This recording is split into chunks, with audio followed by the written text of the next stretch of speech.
play. And okay. Hold on just a minute. I'm gonna make an arrangement to go up to start.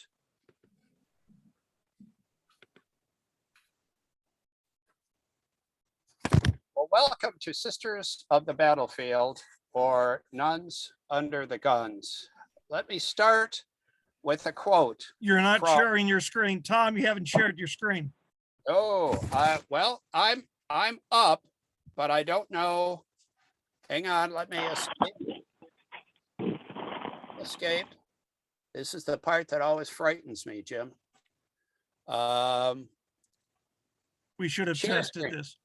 Share screen? Yeah. Okay.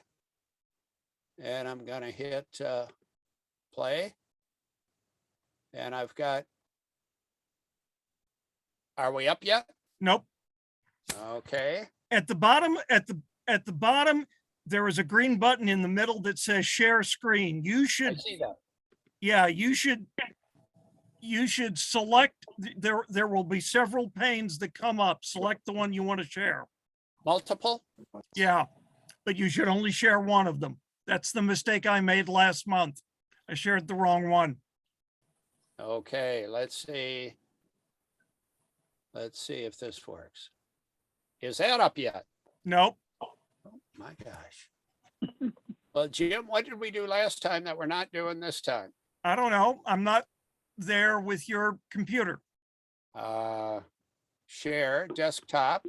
There we go. Something happened. Okay. And Sisters of the Battlefield. or Nuns Under the Guns. Yes. How's that? Yeah. Okay. You're good. Okay. Well, again, welcome.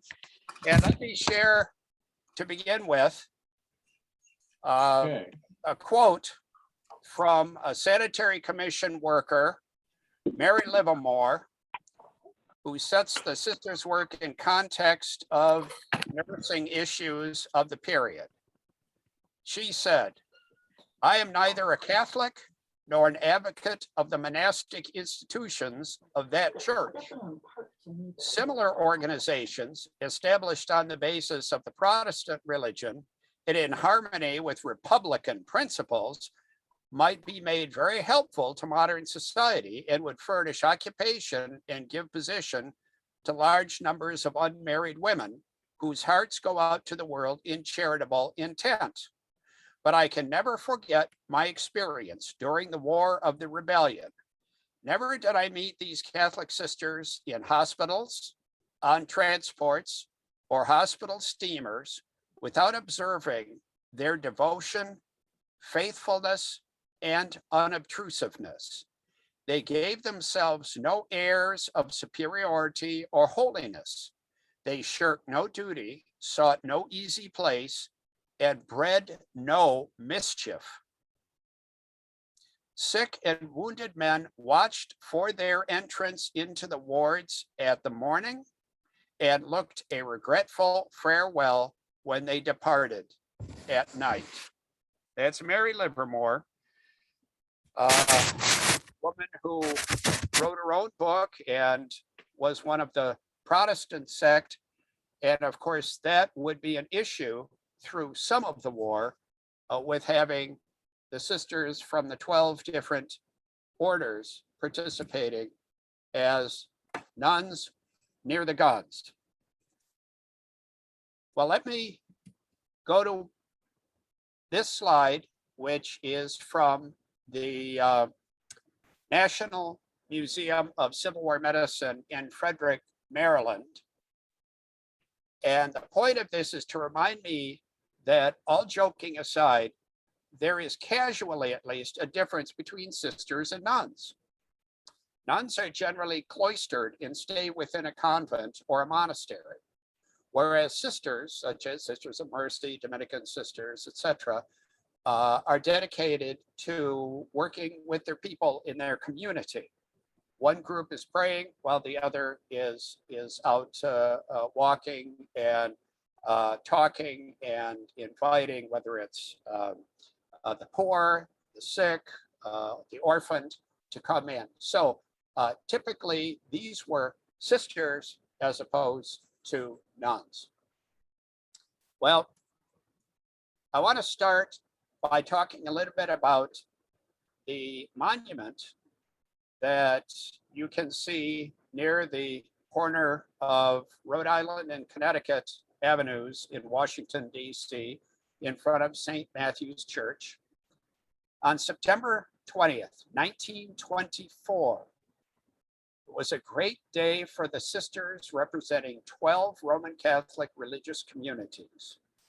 A national fundraising drive involving thousands of supporters, obviously most of them Catholic, culminated in the unveiling of a handsome bronze and stone marker right across from the cathedral's front door.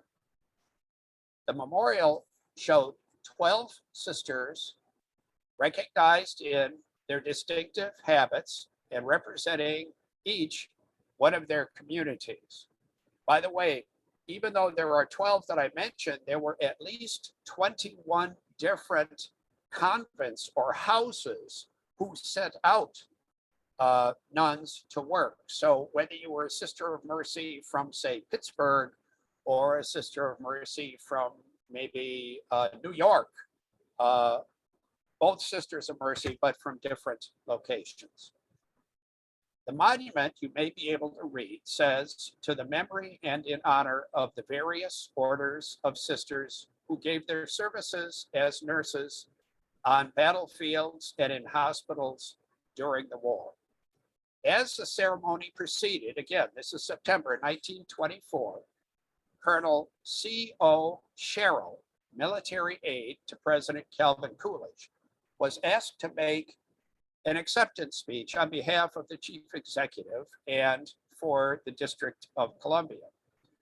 Colonel Sherrill expressed his profound regret that on this glorious September day, there was not one sister able to be present who had actually seen service 60 years before. As the officer paused and prepared to continue in his remarks, a murmur arose among the seated audience. And finally, a sister who was there from her order piped up and said, "Yes, Colonel. Yes, there's a sister present from the Civil War. Sister Madeline of Pittsburgh is here. She nursed the sick and wounded in that war." Here she is, Sister Mary Madeline O'Donnell, last surviving sister nurse of the Civil War. Colonel Sherrill asked Dr. Ellen Jolly, who had earlier in the decade written a book called Nuns of the Battlefield, asked Dr. Jolly to escort Sister Madeline O'Donnell to the stage. Here's a copy of the book that Ellen Jolly wrote, Nuns of the Battlefield. As they walked slowly forward, both women, the sister who had nursed wounded soldiers sent to Pittsburgh in 1864, and the writer who had chronicled the work of these orders of sisters, might have slipped back in time together for a few moments to remember days and deeds of the past. The medical department of the Army in 1861 was in no condition to support one army in a major battle, much less several simultaneous campaigns across thousands of miles of American territory. The aged Surgeon General died 1 month into the war. That's one way to get out of the situation. And the surgical staff consisted of but 113 physicians and their assistants, of whom 27 went south or were dismissed for disloyalty at the beginning of the war. There were no support agencies such as the American Red Cross or the Sanitary Commission, nor was there any organized nursing association. The concept of trained nurses was still but a point of discussion in this country. Reflecting upon the chauvinistic attitude in America, one young Southern woman wrote, "It seems that what the aristocratic women of Great Britain had done with honor in the Crimean War is a disgrace for their sisters on this side of the Atlantic to try to accomplish. Though acknowledged by our society at that time to be morally superior to men, women were generally shielded from anything that looked like corruption of military life or everyday life, and the dangers of nursing strange men in hospitals or on the field of battle was just absolutely out of the question. But by the war's end, 10,000 women would serve, including 3,000 with voluntary military appointments and 640 Roman Catholic sisters.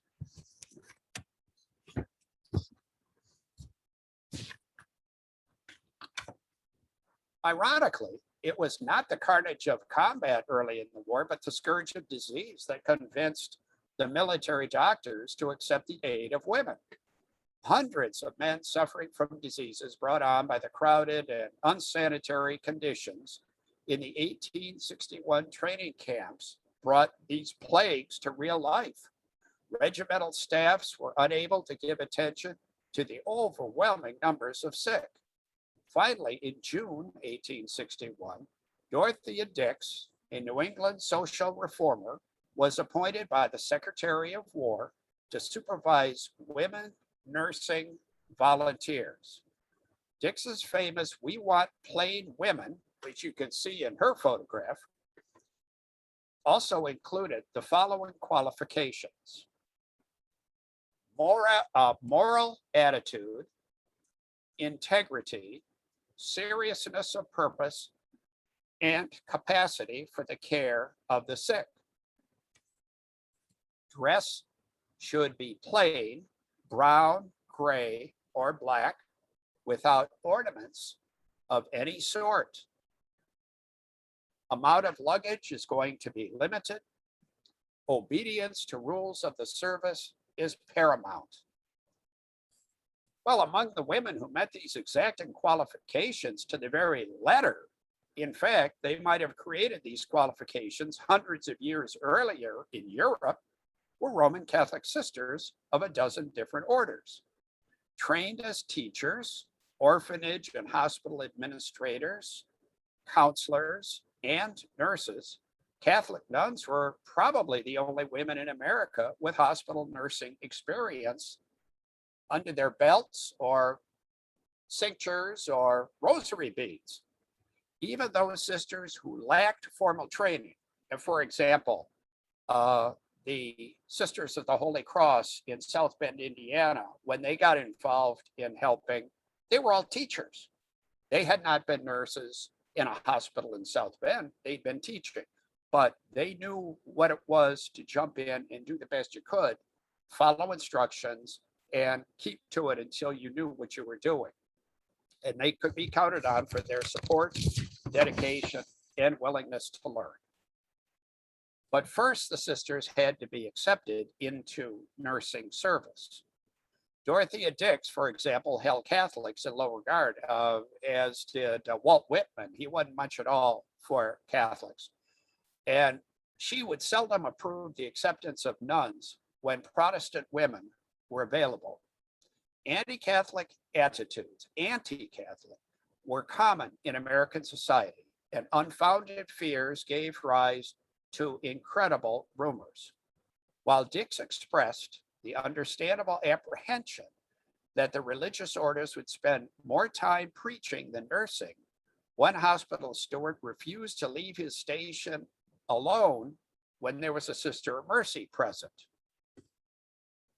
He said, "They were confessed emissaries of the Pope, weren't they? And didn't everyone know that the Pope was the archdevil? He was certain that the women were under orders to poison Protestants who failed to convert to Catholicism." And here I'm reminded of the burning of the Ursuline convent in Charlestown, Boston, Massachusetts in 1834, because rumors had gotten out that young Protestant women were being forced to become Catholics, and if possible, to become sisters by the Ursuline nuns who had come down from Canada to run that institution. This all taking place about 25, 30 years earlier. We'll be back to this point a little later in the program. But the anti-Catholic sentiment carried little weight when military physicians began asking specifically for sisters in their hospitals. The final word on the subject seemed to have been offered by Surgeon General William A. Hammond, a non-Catholic. Hammond, when once confronted by a complaint that Protestant women were being discriminated against in the hiring of nurses, retorted that the sisters were sought after not because of their religion, but simply because they were very good nurses. Once in service, the sisters found hospital health conditions incredibly bad. Here, as you can see, is a historical marker in Indianapolis, site of Camp Morton, selected by Lew Wallace as training camp for volunteers at the old state fairgrounds, a name for the governor, used as a camp for Confederate prisoners for 4 years after that. While at Camp Morton, the Indianapolis City Hospital was located nearby, and the Sisters of Providence, for instance, were called in early in the war to put City Hospital into use as a military hospital. The hospital, to put it bluntly, had degenerated into a vagrant's hotel. When an epidemic ran through Camp Morton training facility, state authorities told the sisters to get the hospital up and running as quickly as possible because they had sick men on the way. While on their arrivals, the sisters found patients already there amidst filth, broken bottles, rotting food, stained walls and floors, and bedding not fit for human use. No attempt had been made by the Army to clean the facility, so the nuns did it.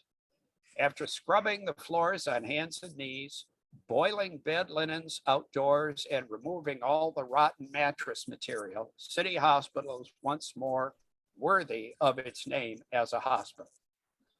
At an average cost to the government of 11 cents a day, each patient was fed, nursed, given clean bedclothes, and treated to such luxuries as ice, milk, oranges, lemons, and berries of the season. The Indianapolis Daily Journal sent a reporter to conduct interviews on the arrival of 75 Hoosier men from Army hospitals just south in Kentucky. And the article noted, "We found them in good condition and in the finest spirits imaginable." One of the men said that next to his own home, it was the sweetest, quietest spot he had ever found. Some of the changes at City Hospital were seen by but a few people, such as the dead rooms. Well, it was a hospital, you were bound to lose a few of the patients. The normal routine was to simply set aside a couple of cold, bare rooms and then lay the bodies out under blankets to await burial. There's an 1864 scene. The sisters hung the walls in white muslin accented with black crepe. At the head of the room were the national colors draped in mourning, while around the walls were pen and ink drawings by one of the patients with patriotic phrases such as, "For their country they died, and they are dead, but we forget them not." In this very small but significant way, even the dead were given some degree of dignity that they would not find later in the war at a battlefield site. Let's go to another location, Camp Curtin, Pennsylvania, named for Governor Andrew Gregg Curtin. A similar experience in Pennsylvania was here in Harrisburg at Camp Curtin. Dr. Henry Smith, Surgeon General of the Commonwealth of Pennsylvania, was not a believer at all in female nurses. But he had seen the good work done when he was in Philadelphia by the Sisters of St. Joseph, who had their own hospital in that city. The sisters were contacted and they sent a representative group to help as best they could at Camp Curtin. Now we're talking about thousands and thousands of recruits coming in. So even had they been able to send several dozen, which I'm sure they weren't able to do at first, somebody to organize was what was necessary. They found hastily constructed sheds serving as hospital wards. And these are nice sheds compared to what I'm going to tell you. Gaps in the floorboards and wall boards, whether it was summer, spring, winter, or fall. When they asked about meals, a rough-hewn cook responded, "Well, sister, I know that in your church you have to fast on bread and water all the time. I don't know what you fancy out of me." The sister told him, "Just serve us what you would serve the male nurses." Moments later, they were ushered to a filthy table piled high with dirty dishes and leftovers. This was the sister's introduction to army cooking. The meal that was served was so greasy as to be inedible, so the nurses prayed over it and then went to bed for the evening. That meal saw the end of the old regime, however. Excuse me. The next day, with the full support of the surgical staff, the sister cleaned house literally and figuratively. Some days later, one eyewitness noted, "Already each hospital shows the blessings attendant on their presence. Everything is now neat, orderly, and comfortable." Sister P, all we're given is initials here. Sister P is captain of her ward in the camp hospital and has a young drummer boy to attend her. Sister C of the kitchen is also in authority and has a sentry posted already at the kitchen door to prevent theft of food, I'm sure by hospital malingerers. And Sister M, appropriately, is the major and commands the surgeons, keeping them in good humor by many kind acts. Though order had been restored to their corner of Camp Curtin, an experience sometime later showed the need for constant vigilance. One of the sisters was making her rounds when she noticed a tent located apart from her buildings. On inquiring, she was told, "Oh, it contained a man with a fever and he's going to die anyway." She investigated and found the poor wretch in filthy blankets on a damp floor and very nearly dead. When she asked if she could get him anything, he said he had nothing to eat all day and he had only had a small drink of water. Eyes dark with anger, the nun hurried to the kitchen for a bowl of broth for the man who was so weak that she had to spoon feed him. When he was able to speak, he told the sister that he, in fact, was a Catholic from St. Paul's Parish in Philadelphia. A priest was immediately called and he gave the soldier the last sacraments, thinking that his death was near.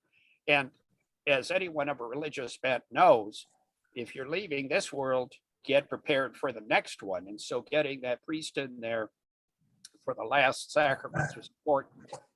But the combination of physical and spiritual comfort so heartened the young man that within time, he recovered enough to be mustered out and sent home. I was going to make a comment here and it eludes me now, but I'm sure it'll come back to me. Oh, we're not only talking about on dry land. There were sister nurses who ventured closer to the battlefront. The experiences often as bad or probably worse than near the camps of instruction. After the Battle of Shiloh in early April 1862, several large steamboats were commissioned as floating hospitals. Staffed by volunteers, including sisters, the boats were sent down to Tennessee from Pittsburgh and Cincinnati.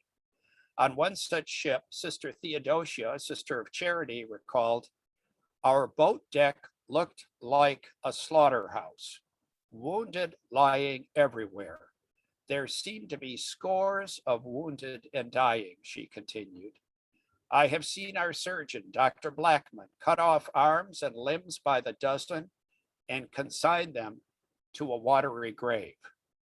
One story was told about a sister who was familiar enough with attending in an operation as she stood there holding a scalpel or a clamp or whatever the doctor would need next.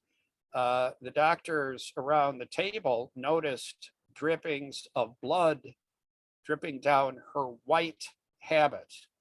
And by the end of the surgery, when they had the man sutured up, the blood dripping from the floor above had completely soaked one side of her habit and down her face.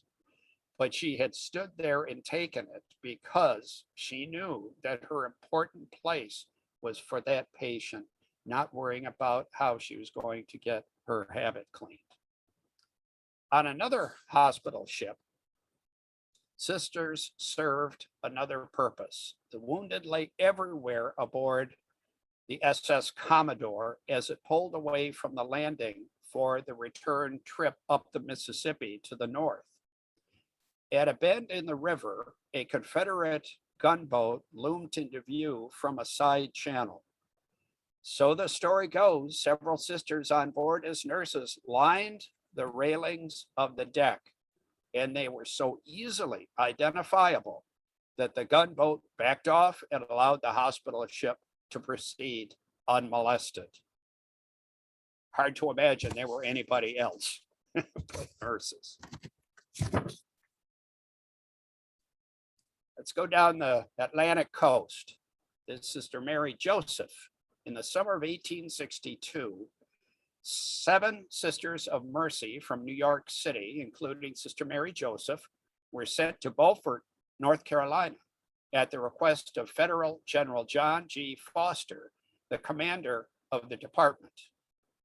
On their arrival, the sisters found a summer hotel that General Foster had assumed control of after General Burnside had left with his troops, but they had vandalized it so badly that it was hard, again, to imagine it to be a hospital to care for sick and wounded. But there were 200 federal soldiers who were moved into this shambles of a hotel, and for 2 months earlier, they had suffered for want of proper attention. Much as the Indianapolis situation, you're not seeing double. This is, in fact, stereoscopic. So enjoy 2 views of the Beaufort Hotel. The hospital required a thorough cleaning, and while that work proceeded, the sisters put in a request for medicine, cooking and eating utensils, and other supplies. Army doctors affiliated with the hospitals who had been asking for these same supplies in vain chuckled at the naivete of the sisters until a ship arrived a few days later with everything they had requested. What the doctors did not know was that the sisters knew something of Army politics and had sent their sponsor, General Foster, an ultimatum: send us these supplies or we will take the next ship back to New York City and leave you without any nurses whatsoever. And toot sweet, here they came. Throughout their tenure at Beaufort, the sisters encountered, again, a variety of reactions to their religion. America was still overwhelmingly Protestant, and according to one report, the soldiers, many of them from New England, and well-read in anti-convent literature, watched the sister nurses very closely to catch any proselytizing that might be done. Now, I show you this awful disclosure of Maria Monk, or the hidden secrets of a nun's life in a convent, because this was one of the sensationalistic works of gross fiction that people loved reading in the 1830s. The terrible things that priests did to nuns, that those nuns who conceived children, the children were baptized and then were buried in the basement of the convent in a lime pit so that nobody would know anything had ever happened. Well, people ate this up. And we know today people don't believe things secondhand like that online. they look for the truth. Well, people were no different back then. This was the bestseller for many years until a little book called Uncle Tom's Cabin was published, and it took over from Maria Monk. But this is the kind of material that young men were exposed to who grew up in anti-Catholic families. Well, let me continue. The steward of the hospital later confessed that he often watched the sisters until past 1 o'clock in the morning, expecting to find them poisoning patients or setting fires to offices and so on. And they never did. Almost disappointed. Well, a comment from a Unitarian minister put it in perspective. He had been sent to see that supplies from Boston that had been sent in his name were being used properly. And he watched the sisters work for several weeks. After ascertaining that they were in fact distributing all the material as requested, he declared himself totally satisfied and said, quote, "If the Catholic sisterhood all act as you do toward the sick and suffering, then I assert that they fully carry out the example of their master, Jesus Christ, who went about doing only good deeds." A word on behalf of the good sisters from the Unitarians. Well, perhaps the most famous of battlefront contacts occurred at Emmitsburg, Maryland, site of St. Elizabeth Seton's Daughters of Charity. Oh, let me stop here. I know what I was going to say earlier. Just do a quick reflection. One of my questions when I put this together was, gee, I grew up being taught by Dominican sisters and had the full 12 years of Catholic grade school and high school education, but I had no idea when orders of Catholic sisters first came over to what we now know as the United States. Well, of course, there were some orders. I'll jump down to Mexico, and there were some up in Canada, the Ursulines I've mentioned. But I made a few notes to indicate that Mobile and New Orleans, under French occupation, saw the first orders of sisters come in what is today the United States as early as 1727. Carmelites came to Maryland, which was, as you recall, the colony of Maryland was somewhat friendly towards all faiths in 1790, so after the Revolution. And mentioning the Daughters or Sisters of Charity, they were known by both names. 1809 was founded by St. Elizabeth Ann Seton. So some of these orders had been around, but as you know from your own American history, the Irish potato famine sent tens of thousands, millions of Irish Catholics over to Canada and the United States. As well, the revolutions of Europe sent the same millions of Germans or German state citizens who no longer wanted to live under European authority. They wanted the freedom that they had heard about. And so you had literally millions of Catholics arriving in the States between, let's say, the 1830s and certainly the Civil War. So along with them came their interest in their faith, and of course the priests and the sisters who often administered to them. By the way, about half of the 600 plus sisters were probably Irish born that came over. There were probably another 100 or so that were German and 150 or so that would have been French. So Germans, French, but predominantly Irish, as you'll hear. You've already heard some of the names O'Connell mentioned and such, not surprising at all. Well, let's get back to the Daughters of Charity. In the days before the Battle of Gettysburg, both armies marched past the convent grounds, some camping for the night on the property and using outbuildings for officers' quarters. The nuns could only watch and pray that a battle would not occur nearby and that no harm would come to their property. Of course, an epic battle did follow several days later, just across the Mason-Dixon line at Gettysburg, and the sisters quickly moved into action when the battle subsided. 16 nuns were driven to Gettysburg on July 6th by their chaplain and were joined days later by more sisters coming out on the railroad from Baltimore. The conditions were appalling, of course, as they found houses, churches, barns, and all outbuildings filled with wounded men. Sisters dressed wounds since there were not enough doctors to perform the surgical duties. The sisters did what they could.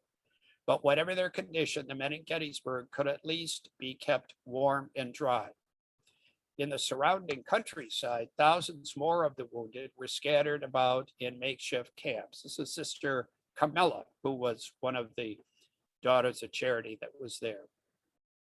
One sister remembers seeing a hastily scrawled sign nailed to a tree near Gettysburg that read, 1,700 wounded down this way. When the sisters arrived at the site, they found men literally dying of neglect. As they distributed food supplies that they had packed, the sisters began to notice tiny insects crawling on their dark habits. The men were so covered with lice, fleas, and maggots that it was all the nurses could do just to find enough blankets so the men's infested clothes could be taken off and burned. I know what I neglected to say earlier when the poor fellow was left in the tent by himself, and that is that as much as you read about medical care in hospitals and aid stations, you often read about being kept out of the rain or lice or fleas or flies or what have you. One of the things that I know I would be concerned about if I were a wounded man is being able to take care of my own sanitary necessities. And you know that if you're shot in the legs, if you're shot in the torso, if you're badly wounded anywhere, that the ability to move, use a latrine, even just roll over to relieve yourself is going to be next to impossible. So when you consider the ability of those male nurses that were available and those women, religious and otherwise, who were there to at least in as modest a way as possible to clean a man up, to try to keep him from literally dying of demoralization. It was important. Again, you don't see much written about that simply because who writes about it? People were very careful about what they left behind in their memoirs, but you know that that's got to have been an issue among the men who were lying, trying to take care of themselves as best they could. Well, on their return to the mother house at Emmitsburg, the Daughters of Charity remembered their prayers for the safety of their mother house before they left. In thanks, they erected a statue to Our Lady of Victory that still stands today. I believe, if I read an accurate account, that they may have finally moved it inside so that it wouldn't be weathered in years to come. In addition to the good works they did at Gettysburg, sisters were particularly conspicuous in lending aid after the sieges of Galveston, Vicksburg, and Charleston in the South, as well as after the battles of Belmont, Shiloh, and Perryville. It was after the Battle of Perryville that an African-American servant was asked who the nuns favored, and she responded, "The sisters, they ain't for the North, they ain't for the South, they is only for God." And that's the truth. Perhaps their greatest services, however, were rendered in the huge military hospitals in the North and South.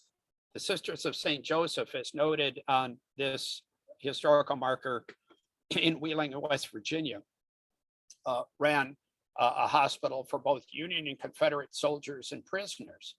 And as it notes, in 1864, several sisters received commissions as Army nurses after the facility was made a general military hospital. At least two of the sisters were recognized by the GAR after the war. Here they are. Sister Ignatius and Sister Mary de Chanel were awarded GAR medals for the fact that they had run such an effective hospital in Wheeling, particularly, of course, for the federal soldiers. Sisters of Charity supervised 12 converted warehouses called military hospitals at Cumberland, Maryland. Boy, there's a photograph that tells you what life was like in the 1850s and 60s. Dirt and mud everywhere, and yet you were happy to have the warehouses that you could use to get the men out of the weather. The Daughters of Charity sent sisters to Richmond, Virginia in 1861 to operate 2 hospitals, while at the same time they supervised the huge Satterley Hospital in Philadelphia from 1862 through the end of the war. It's estimated at one point, it's a nice depiction,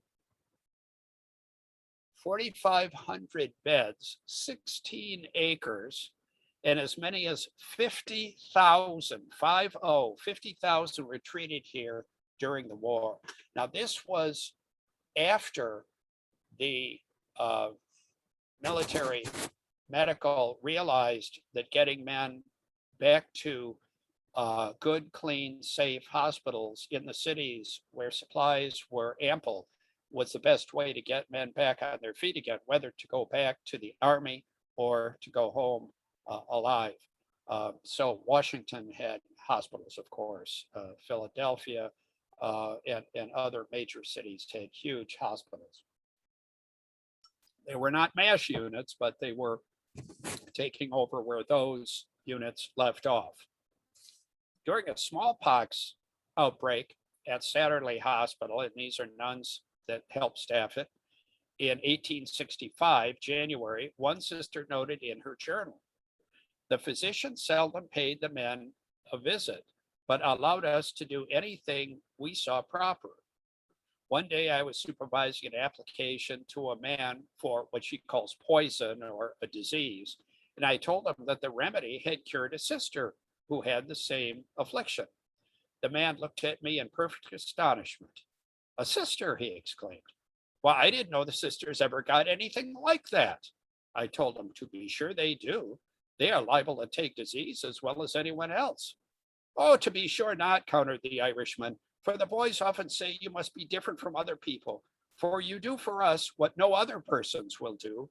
You are not afraid of fever, smallpox, or anything else.'" Nice compliment there. Let's go to Washington, D.C. The high regard in which the nurses were held was demonstrated by a soldier who was well enough to obtain a pass out of the hospital once he was well enough to walk on his own. The story goes, he spent the entire day in Washington, D.C. and returned at twilight looking sad and fatigued. One of the sisters in his ward asked him if he was suffering, and he replied, "No, sister, but I'm tired and I am vexed. I received my pass early today and walked through every street in Washington trying to buy one of those bonnets for you, and I could not find a single one in the stores." Well, Sisters of Mercy from Pittsburgh won similar praise for their work in Washington. In November 1862, a request was sent from the War Department to Bishop Michael Dominic of the city to send whatever nurses were available. Within 2 weeks, 7 sisters from Mercy Hospital in Pittsburgh were sent to the Stanton Hospital here, and you can see one of the sisters being very demure in the photograph. And they served there with 26 total sisters at Stanton Hospital. Here's a graphic of it. Again, very well organized. All of the frame buildings, of course, would have been brand new, and the brick buildings would have been used from previous use. Well, here is just a graphic to show that soldiers need to eat well. And of course, sick soldiers need to eat well. Typical of military hospitals, the Army cooks at Stanton knew no difference in dietary needs of healthy soldiers to sick soldiers. Everyone, regardless of condition, was served salt pork, beans, bread, and coffee. On inquiry about alternate meals for the very sick and those with digestive disorders, Sister Ottilia was told as gently as an exasperated Army cook knew how that it was impossible to get what the nuns had requested. However, the soldier said he would pay for anything that they could find in the way of fresh fruits, vegetables, etc. Sister Ottilia accepted his challenge. Whether she contacted Secretary of War Stanton, after whom the hospital was named, directly, or through an influential Jesuit clergyman that she knew who had an inside track in the War Department, it's unknown. But later that same afternoon, she returned in a carriage loaded with every delicacy that she had requested. A few days later, in case she needed additional support, a note arrived at the hospital. To whom it may concern, on application of the Sisters of Mercy in charge of the Military Hospital, Washington, furnish such provisions as they desire and charge the same to the War Department. Signed, A. Lincoln.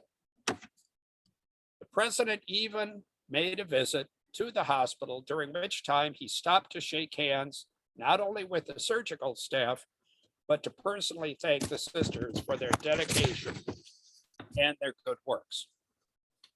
Well, notwithstanding the huge military hospitals that were established in and near Washington and Philadelphia, other cities of the North, the mounting casualties from both theaters of war threatened to overwhelm the existing facilities. Consequently, in late 1863, hospitals farther afield were established for convalescent soldiers. One of these was set up in Pittsburgh. Here's the city with two rivers meeting to form the Ohio. And they took over a state facility that was at one time an asylum for the insane. The Pittsburgh Post reported in October 1863, the Sisters of Mercy have been invited to take charge of the United States Military Hospital, late called the Pennsylvania Hospital of this city, and have entered upon their responsible, but to them, devoted labors. As the campaigns of 1864 swelled the ranks of the wounded, the hospital in Pittsburgh ran short of space, and almost overnight, a city of several hundred tents appeared on the hospital slopes nearby. Several additional nurses were sent from Mercy Hospital in Pittsburgh, bringing the total of 9 sisters at the old hospital asylum facility. Now, this, I will admit, it has the tents I was looking for, but this is actually a riverfront mural, part of a Sisters of Mercy triptych in Vicksburg, because the Sisters of Mercy were down there attending to the, shall we say, inmates in May and June of 1863, who were surrounded by the Union Army and Navy at Vicksburg. But again, imagine Pittsburgh putting up dozens and dozens of tents because of the overflowing hospital.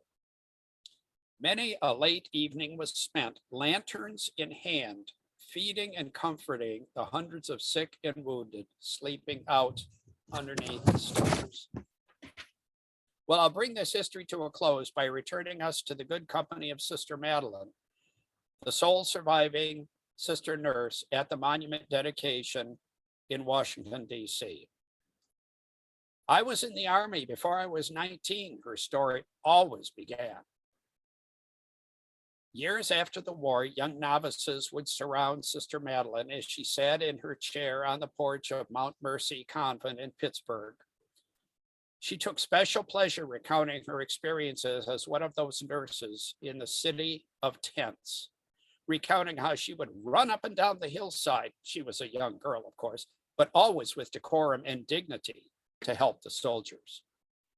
Now, as she held Sister Ellen Jolly's arm and walked slowly toward the stage to join the other dignitaries, Sister O'Donnell must have swelled with pride, representing all the sisters who had not lived to see this day.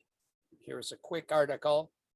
When the monument erected by the Ancient Order of Hibernians to the nuns of the battlefield was unveiled, Sister Madeline was the only nun present who had seen service. She was born in Ireland and came to this country with her parents. Here she was being seated between an army colonel representing the President of the United States and a cardinal of the church representing every Catholic in the country. All 5,000 people in attendance rose as one to give her a thunderous standing ovation. The enthusiasm was genuine, and as the applause rolled in waves for Sister Madeline, she embodied to those thousands attending the ceremony the inscription on top of the monument. They comforted the dying. They nursed the wounded. They carried hope to the imprisoned. And they gave in his name a drink of water to the thirsty. Now, the religious orders, for those that care, are the Sisters of St. Joseph, who I mentioned, the Carmelites, the Dominicans, the Ursulines, the Sisters of the Holy Cross, and they were from Notre Dame, Poor Sisters of St. Francis, the Sisters of Mercy right in the middle, Congregation of the Sisters of Our Lady of Mercy, Daughters of Charity of St. Vincent de Paul, that's the group from just down the road in Maryland, Sisters of Charity of Nazareth, Sisters of Providence of St. Mary of the Woods, and the Congregation of Divine Providence. And I believe that's the same as our Providence Hospital over in the Detroit area. So as we leave the sisters behind, one last look. Here's a stained glass window at Sacred Heart Church in Pittsburgh, Pennsylvania. And you can see up at the top, the sister nurse with her coronet and the soldier in blue being assisted. And we'll give a salute, a final salute to those women who served our country in the moment of need. Thanks, everybody. Thank you, Tom. That was really good. And yeah, it's kind of moving. I get choked up at the end all the time. Folks, if you want to ask questions, go ahead and unmute yourselves. First, we don't want to record the question and answer. So